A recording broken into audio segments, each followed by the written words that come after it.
The other piece of this as well is that we don't have a ton of historical data. Usually, we have no historical data that can really help us make informed data driven decisions. So, we need to do a couple things that are going to set ourselves up for success and be able to glean really useful insights from the data that we do get.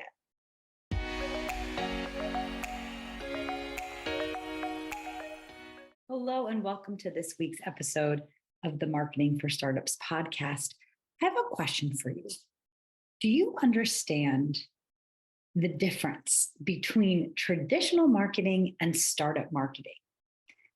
So, this podcast is called Marketing for Startups. So, I'm often asked, what is the difference between how you craft a strategy and how you run marketing for startups as opposed to how other companies may run their marketing? And so that's what we're going to dig into today. And I think this is an important topic because understanding these differences are going to really help you understand what you need to be focusing on as a startup, as a growing business, some of your disadvantages, and how we can kind of work around them. And I think oftentimes, especially if you come from corporate, it can be kind of jarring to start your own business and your own marketing effort with like such a deficit of resources that maybe are available to you in a larger organization. So that's what we're going to dig into. But before we start, I would so appreciate it if you get value out of this podcast, if you like it, if you think I've got good content here. If you can rate and review this podcast, it would mean the world to me. And it should only take a couple seconds, or better yet, if you have an entrepreneurial friend that would love to learn about marketing for their business, you can just go ahead and send them this podcast or any of the other episodes that we've recorded that may help them. It would mean the world to me. My goal with this is to help as many people as possible understand marketing, untangle marketing, and not get so frustrated with it. Because the truth is, marketing is a huge part of why businesses fail. And so, if I can be helpful in the journey of sort of understanding what's going to work for entrepreneurs and their own businesses, then my work would be done. So, if you can rate, review, share it, it would mean so much to me. So let's go ahead and get on into it. So as we start, one part of my story that I don't talk often about is that I actually did start in a corporate setting. I worked for two huge organizations in the beginning of my career. I sort of started interning and then started working after university, first at a big television network called A&E, which had like the History Channel, the Biography Channel, big organization. And then after that, went into finance for just a tickle, working at UBS, the bank. So I've seen sort of both sides of the coin. And then for the past 10 years, I've been working exclusively with startups and scale ups. And of course, lean teams, very conscious of budget. And so this is where we're going to have to start our conversation about marketing for startups versus traditional marketing, because it's the piece of the puzzle that kind of waterfalls into every other thing we're going to chat about today, which is like limited budget and limited resources. So when you have limited budget and limited resources, obviously you need to conduct yourself quite differently than our corporate counterparts. And the other piece of this as well is that we don't have a ton of historical data. Usually we have no historical data that can really help us make informed data-driven decisions. So we need to do a couple things that are going to set ourselves up for success and be able to glean really useful insights from the data that we do get. And what that starts with is truly understanding your audience. So larger organizations, when you go in and are sort of growing a business like that, and you're doing marketing for a larger corporation, you have tons of very solid data on your consumers, on your audience, right? You understand their spending habits. You understand their needs, their concerns, their desires, their pain points. But for startups, we're going through a process that we call finding product market fit. And oftentimes, when we're launching our businesses, of course, as we all know, listening to this podcast, you're basically making like your best educated guess on the audience that you want to serve, on who your target client is. And while we as startups don't have any historical data there, we need to find a way to get information from our target client, our target audience, our target customer. And this could be, what's their income level? What does their lives look like? What podcasts do they listen to? What TV shows to listen to? You want to understand the psychographic and the demographic sort of profile of this target client.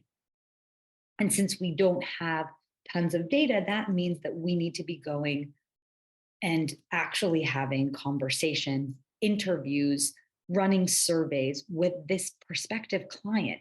Now, oftentimes we're sort of starting on this educated guess, right? We have this product or service we want to bring into the world. We have an idea of the person that we want to serve. Sometimes that doesn't end up being who we really where our product market fit is, right? But the process of making that best educated guess and then going through research and development on who this target person is through, as I said, interviews, surveys, community networking, just getting into the shoes of that person you want to serve. It is a process, and it is so important and so fundamental for startups as they grow and scale. So when I had mentioned this product market fit, it's really nailing, hitting the nail on the head with the messaging and the communication of what your product does, how they serve your target client in a way in which that target person understands, oh, yes, this is for me. And that is a little bit of a dance, especially when you don't have very solid footing of who you're serving and exactly what their needs are. It's a process of discovery, right? Now, in large organizations, huge organizations can hire consulting firms just to actually nail this research information, right? Or, of course, we have tons of kind of cookie information on what people do online, how they move around online, what their interests are. We can get information on, what is their household income, how many kids they have, all of those things. That process, when large organizations are breaking in even to a new segment, can be done quite like a hands-off way. But in startup world, we need to get our hands dirty, really understanding our audience. And this is something that if you're multitasking, come back to me because it's really important. If you, this is something that you cannot outsource. You cannot hire a marketing person or a virtual assistant or whatever to kind of do this research for you, do these interviews for you. I really, really believe fundamentally, you as the founder, you need to have these conversations personally with your prospective clients. In the beginning, you need to be selling yourself, right? If you're thinking of going into a new segment or a new market, you really need to go through this research, I believe personally, or at least closely working with someone that's going to help you do this kind of research and development on understanding your audience. It's something you heavily need to be involved in because your audience is the foundational element of your business.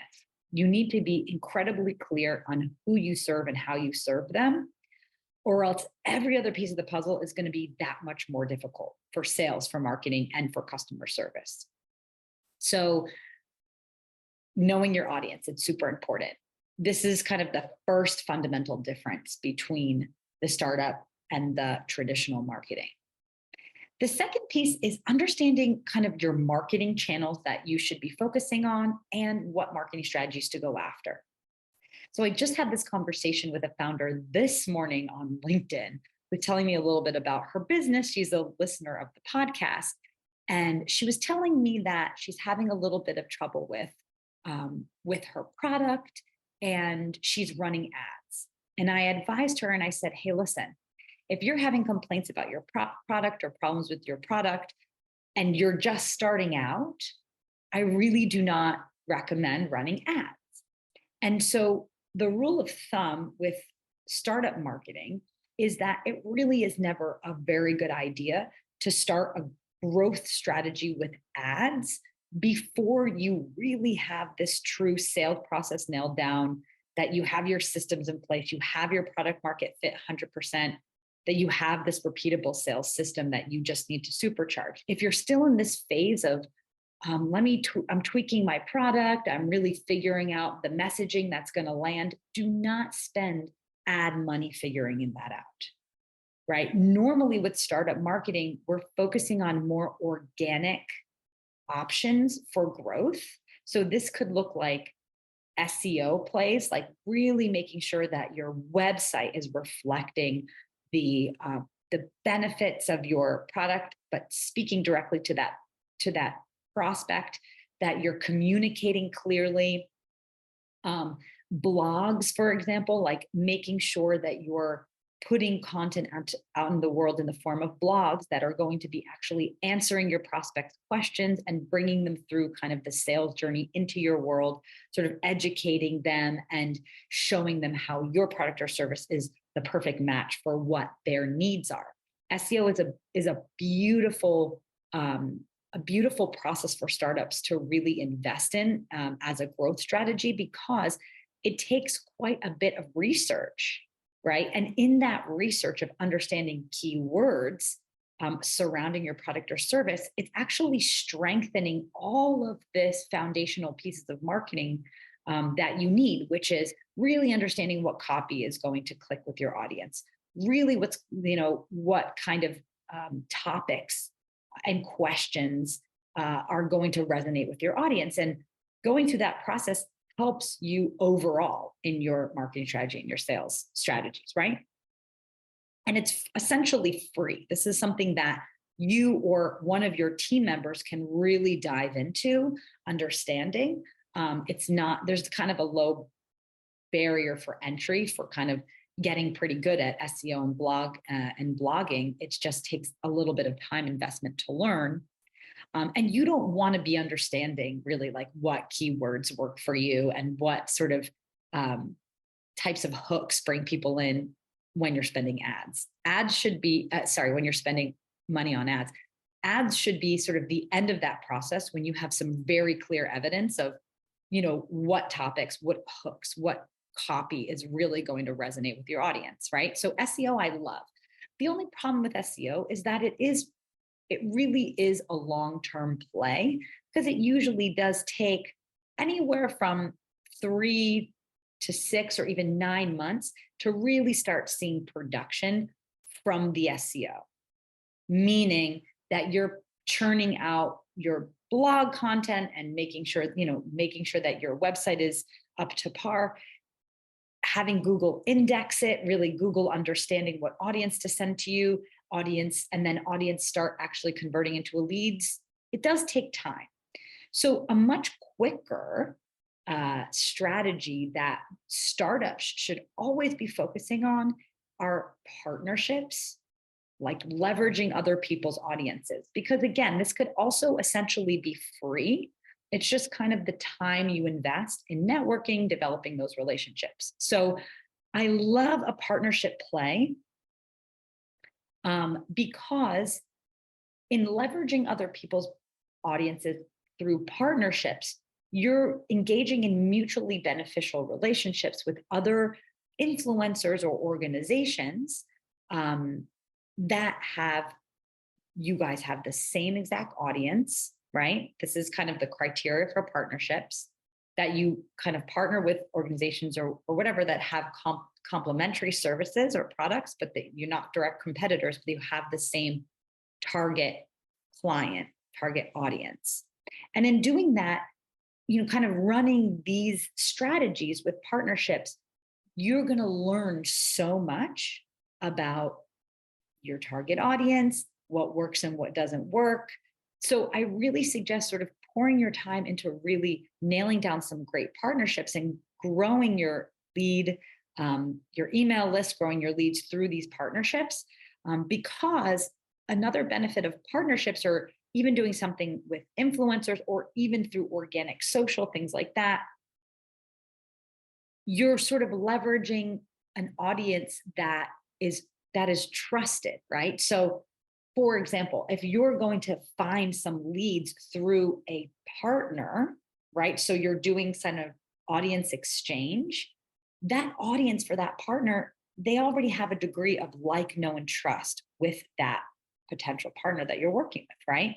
And so they're already coming into your world and knowing about your business from an as a little bit of a warmer lead, right? Because there is that trust if you are recommended through a partner. So really, strategies like this that are more grassroots for startups are really, really great. Because again, we don't want to be doing this experimental, we don't want to be experimenting and learning this stuff while we're paying to run ads. It's just a huge waste of money. You're not ready to run ads until you have a repeatable, proven system for making sales, right? With the right hooks, the right sales process and all of that stuff before you're ready to kind of supercharge growth with ads. But let's be honest, a lot of startups don't even have a budget to run ads, right? So relying on these other ways to grow through leveraging other people's audiences or through SEO is much preferred, right? Now, of course, larger organizations, right, and bigger companies, their budget's not an issue. So they can run much more complex strategies. They can run, for example, brand awareness strategies that don't have like a very direct return on investment, just so they can, spend on brand recognition, right? That's going to eventually influence the sale. A lot of startups don't have the luxury of running just brand awareness advertising, because a lot of time any marketing money spent needs to be closely tied to ROI, right? If you're not funded. So again, working with these other strategies, not really relying on the ads, is a huge part of growing your marketing for startups. And then last but not least, it's measuring the results in ROI. So one big advantage that startup marketers and founders have in growing their businesses is the ability to be really agile. And the way in which we can be agile is through interpretation of the metrics and making quick data-driven decisions, right? So if you've heard of sort of this agile methodology, if you work with product teams, this is a really, this is sort of a process, the Scrum sort of agile process that they use is really this quick iteration and interpretation and improvement in building a product. But you can also apply this to marketing team, right? So what is the outcome for marketing team? The outcome that we're being held responsible to your marketing team is lead generation, right? And so we're able to sort of run experiments to sort of get that feedback loop quickly, and then we can pivot when needed or upgrade or change our creative or whatever. Whereas in corporate world, of course, there's a lot more red tape and things run much, much slower. But we just simply can't afford to do that as a startup. Marketing for startup, we need to be really clear on the strategy that we put forth. I don't want you to be confused at the idea of going fast. Does not mean changing your strategies all the time.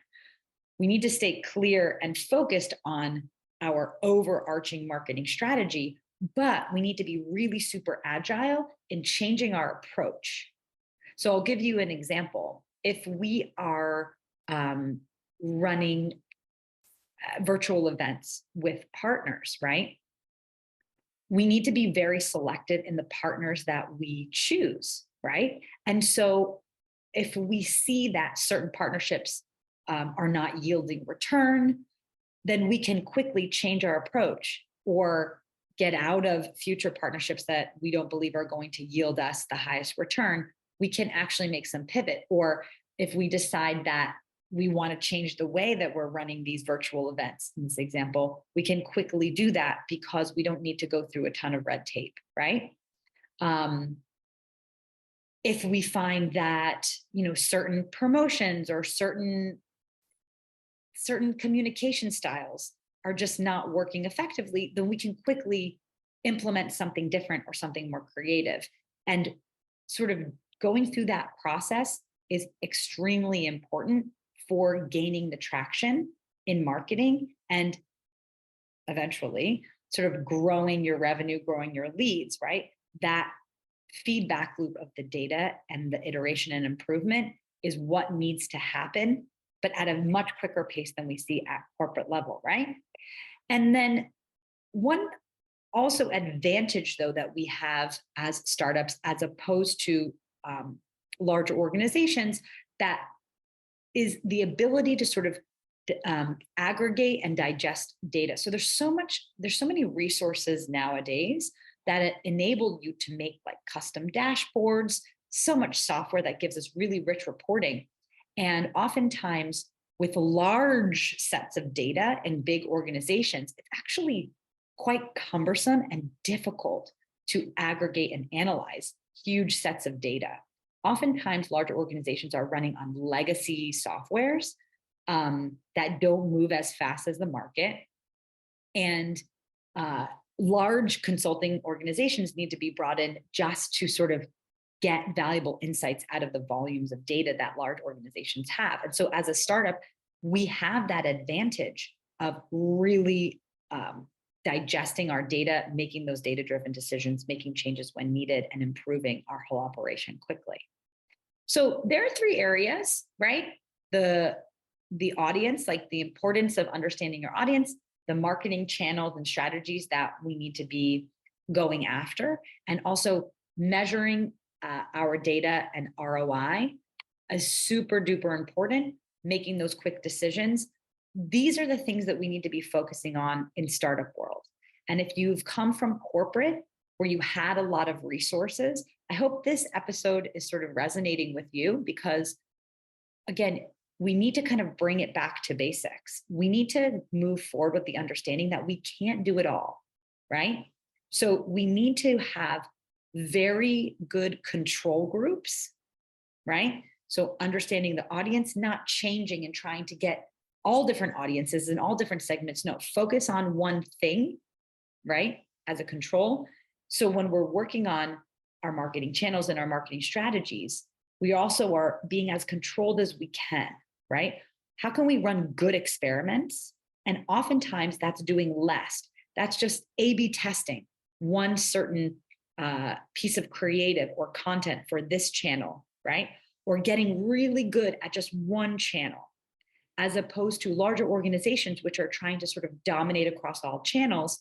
What happens as a startup, if you try to be really good on several different social media platforms, for example, the result will probably be that you're just kind of crumbing at all of them, right?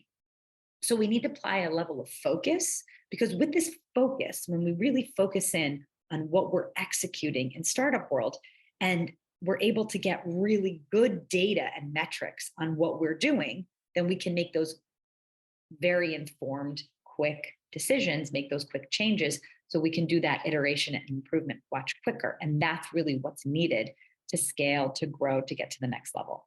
So I hope you found this helpful. I think this is really interesting. I know there's a lot of founders out there that listen that did come from corporate and maybe feel a little bit jarred by the lack of resources that they have going into this marketing for startups world.